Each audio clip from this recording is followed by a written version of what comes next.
All right, folks, picture this. It's the year 2024. The sun is setting over the Colosseum, and Ridley Scott's back at it, directing a Gladiator sequel. You know that classic film you watched and thought, wow, how could they possibly top this? Well, they didn't, but let's give it a shot anyway.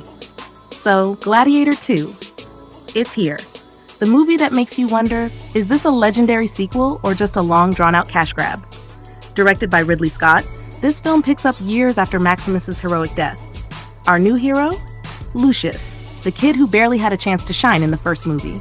Now he's grown up and thrust into the very dramatic world of ancient Roman politics, gladiatorial combat, and, you guessed it, more fighting than you can shake a sword at. Now Lucius, played by Mescal, is no longer the whiny kid running around with a sword.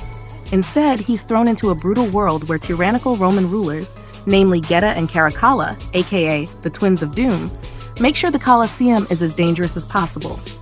The good news? Lucius has grown a backbone. The bad news? He doesn't have Russell Crowe's charisma, which, okay, is a problem. Don't get me wrong, he's not bad. But trying to fill the shoes of Maximus? Yeah, that's like trying to wear gladiator sandals after your feet have grown 3 sizes. But hey, at least we've got some epic battles. Kind of. Let's talk about the cast. Mescal, as Lucius, does what he can, but let's be honest, he's trying to outgrow the shadow of Maximus. Mescal's fine, but his character arc feels like a gladiator-light version of what we got in the first film. Now Denzel Washington? Oh boy, here's the real highlight. Denzel plays Macrinus, a general who commands the screen. This man could deliver Shakespearean lines while riding a horse through the Colosseum, and you'd still be captivated. The film truly comes alive when Denzel is on screen. He's got the gravitas that Lucius could only dream of. Okay, let's talk visuals, because Ridley Scott doesn't do basic.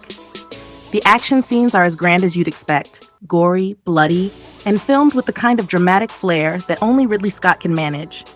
The Colosseum looks as majestic as ever, and those wide-angle shots of Rome? Beautiful, sweeping, and maybe a little too long for their own good. The battles? As chaotic as a Black Friday sale, except with more swords and less merchandise. But here's the thing. The CGI. Oh boy. Gladiator II tries to up its ante with some special effects that, frankly, you don't need in a Roman epic. Some of the fight scenes look like they were borrowed from a video game cutscene. Let's just say, the lion's roar wasn't the only thing that felt artificial. Now, let's address the elephant in the Colosseum. Is Gladiator II really necessary? The first film was a perfect storm of storytelling, acting, and action. A sequel to a movie this iconic always faces a tough challenge, and this one doesn't quite rise to the occasion. Sure, there's plenty of action, but the film struggles with pacing and character development. Lucius's journey doesn't feel as deep as Maximus's, and some of the plot twists land with less of a punch than they should. It's like they tried to remake a classic, but ended up with a version that's, let's say, a little more D-list. So, should you watch Gladiator II? If you love the first film, then you'll likely enjoy the nostalgia trip. The film's biggest strength is its ability to hit the same dramatic beats, but this time with a bit of a meh factor. If you're expecting something that rivals the original in emotional depth and grandeur, you might leave the Colosseum feeling disappointed. Want to hear more unfiltered reviews like this? Be sure to hit that subscribe button, ring the bell, and give us your thoughts on Gladiator II in the comments below. Are you not entertained?